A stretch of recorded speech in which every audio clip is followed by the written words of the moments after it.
There is a saying in astrology that the moon has no enemies. Yet, when you look closely at everything we know about astrology, you find out that even on the mythological level, that is simply not true. The actual enemy of the moon, the very antithesis of everything the moon is Ketu.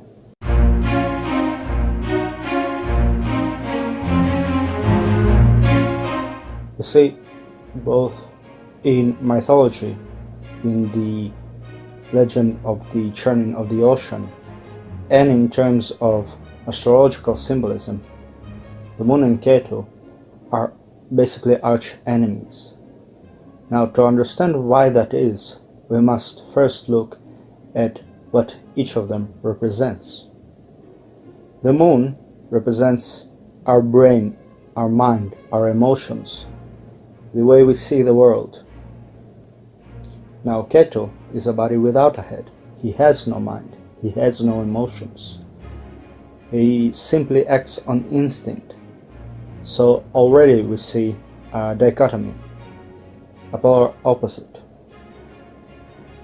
Beyond that, in the story of the churning of the ocean, the moon, together with the sun, were the cause of Swarabanu being found out and losing his head. Therefore, the moon is the cause for Ketu being, as it is, a body without a head. So as you can see, the moon and Ketu have quite a few issues between them, both in terms of the legend and in terms of conflicting symbolism. But what happens if they find each other together, as in an astrological conjunction? Now, to understand such a combination, we should look at the moon and Ketu in evolutionary terms.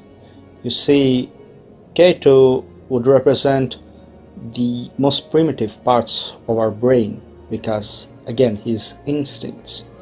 He is the part that is autonomous, that doesn't think about what it does. It just does it. But the moon is basically like our frontal cortex. It is the part that thinks, the part that can feel something about something else, the part that has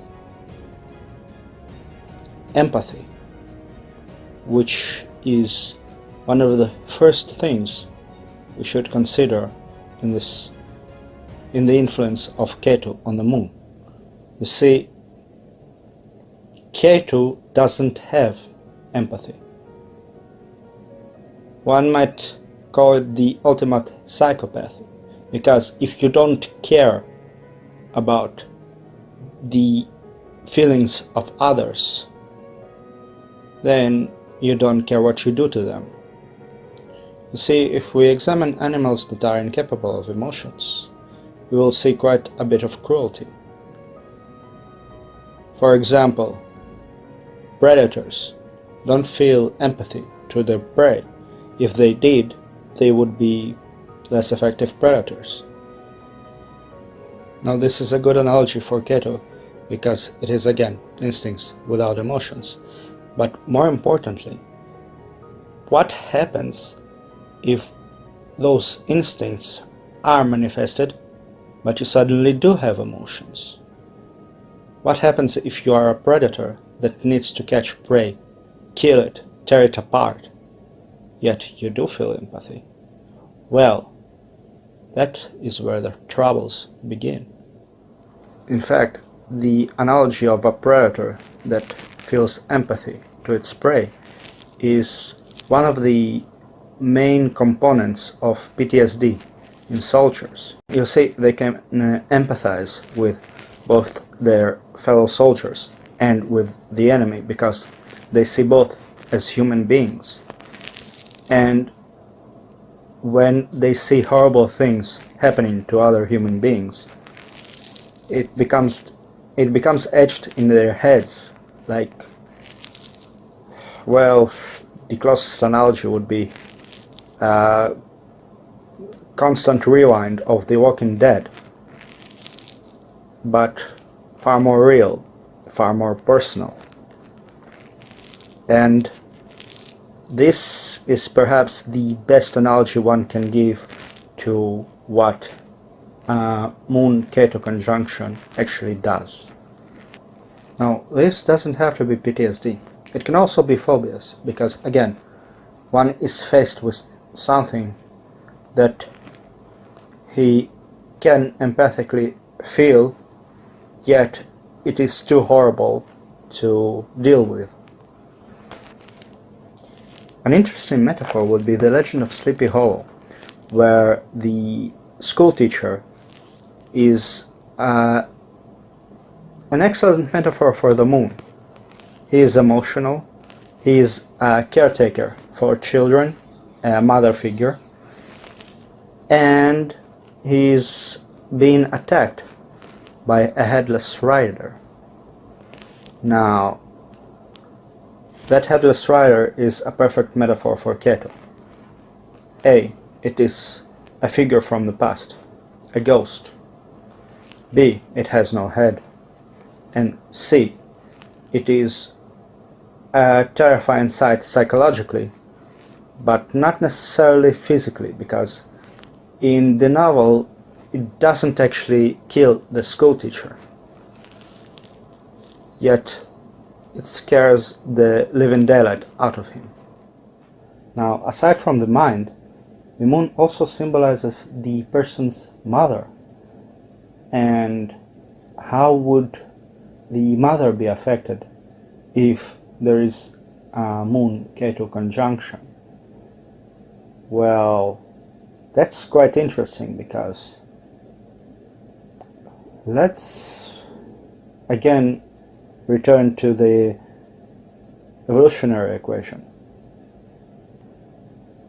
One might interpret such a conjunction as the mother being like a reptile, cold-blooded.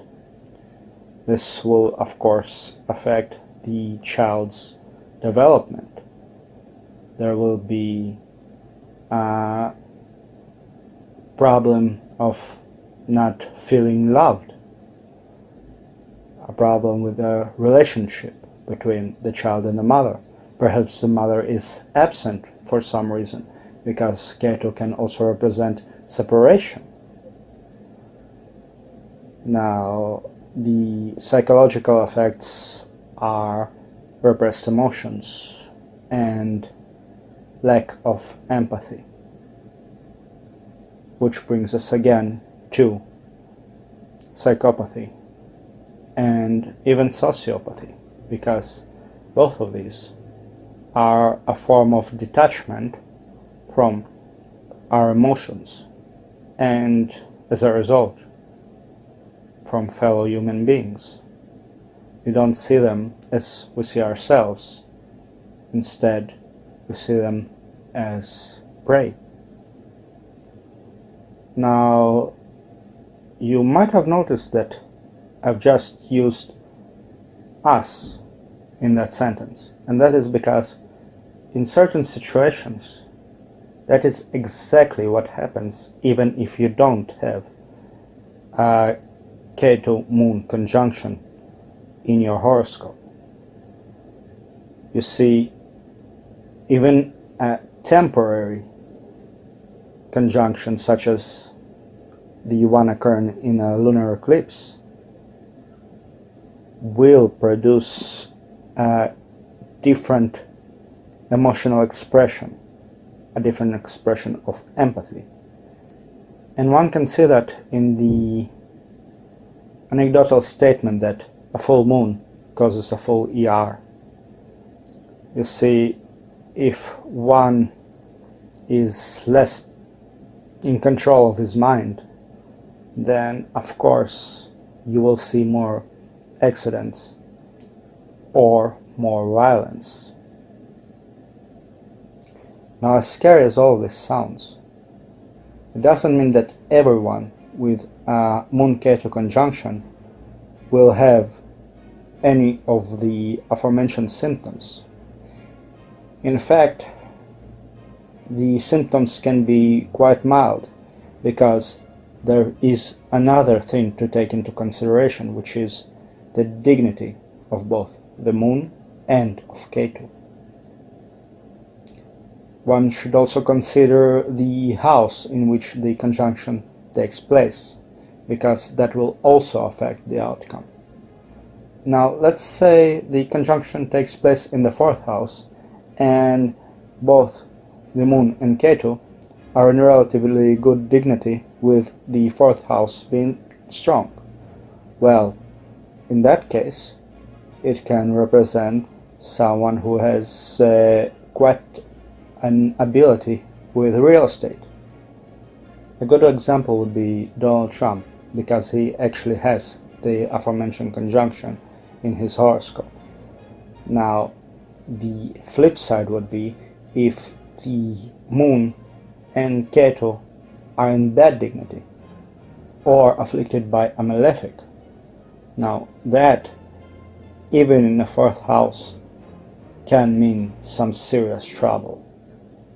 But it would be far worse if that conjunction is in the 8th house, for example, because that can actually signify someone who is not mentally stable. Now, there are quite a few ways to deal with Ketu conjunctions, but the most basic one, and the one that is most recommended traditionally, is wearing something made out of gold. The purer, the better. Now, I cannot explain the logic behind that, at least not fully, but it is said that gold counteracts the malefic effects of Ketu. As such, it would be prudent to try it out. But if one seeks a more comprehensive solution, well, that would require a thorough investigation of his birth chart and the actual manifestations of the conjunction itself in his life. I hope you have enjoyed this video. Please like and subscribe, and if you wish to learn more about medical astrology and astrology in general, please check out my website. You will find the link below. Thank you.